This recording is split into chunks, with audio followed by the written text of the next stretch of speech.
This course is about learning a very cool and interesting subject. It's not just about tests and exams, but assessments matter, and I wanted to offer an overview of our assessment regime. But when in doubt, see the class summary. This explains things really clearly. In particular, you might want to diarise now the due dates of the various pieces of assessment. This is because there's kind of assessment throughout the course, throughout the semester, even if the end semester exam is the really biggest piece of assessment. So you face a quiz, some group work, a mid-semester individual assignment, and the end semester exams. For the JD students, you also have another piece of assessment. See the class summary. So, first of all, the quiz. We have a brief online quiz early on. Why? So you can get a sense of how your understanding is going in relation to the content of the first few weeks of the course. There's auto-generated feedback if you get the answer wrong to try and understand where you might have done differently. Then the mid-semester assignment is a problem question. What's a problem question? It's a hypothetical factual scenario that requires you to take your knowledge of key concepts and the cases that articulated these concepts and identify issues in a new factual scenario and solve legal problems. Explain how a court would probably resolve the problem in front of it in favour of which party. What one really is engaged in is a form of predictive analysis. Based on existing principles of how courts have approached these issues before, what is the likelihood of this outcome or the other outcome, and why, as a matter of law, is this outcome more likely than the other? So we give feedback on your mid-semester, including on your technique of structuring your answer before you face the final exam, because the final exam is also a problem question. Hint! Tutorials are all mini problem questions.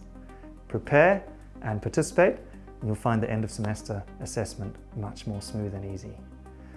The mid-semester covers the content in weeks 1 to 3 of the course, the law of trespass.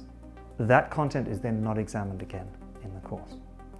Across the middle of semester, you're placed randomly in groups. These are subgroups of your tutorial group, which helps if, for example, you wish to meet in person with other members of your subgroup before or after your weekly tutorials. In any event, whether you meet or not in person, and I encourage you to do so, you are connected via a special discussion forum on Wattle with your other group members. What do you do in this group work? You work through a series of really interesting issues in torts and submit your group's position.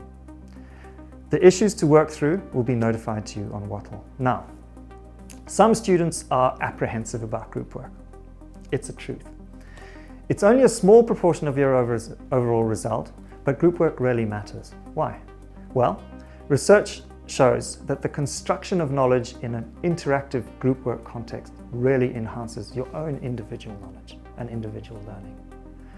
The second reason is that group work also helps us build a sense of cohesion among the cohort with our fellow law students. The final reason to include group work is that we know employers really value evidence that you've engaged in group work as part of your degree. So that's the group work. The main piece of assessment is the end semester assignment or exam. As I said, this is another problem question, but this time on the law of negligence, weeks 4 to 12 of the course. You'll be ready for it by then, I promise.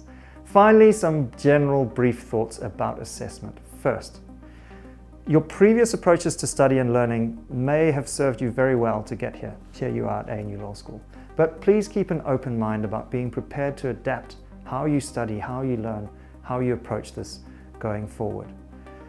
Second, remember you're in first year of law.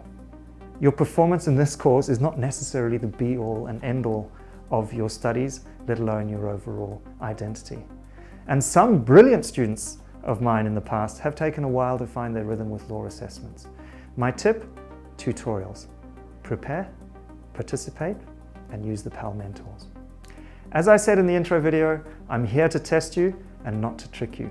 So don't try to read every judgment ever handed down in the law of torts.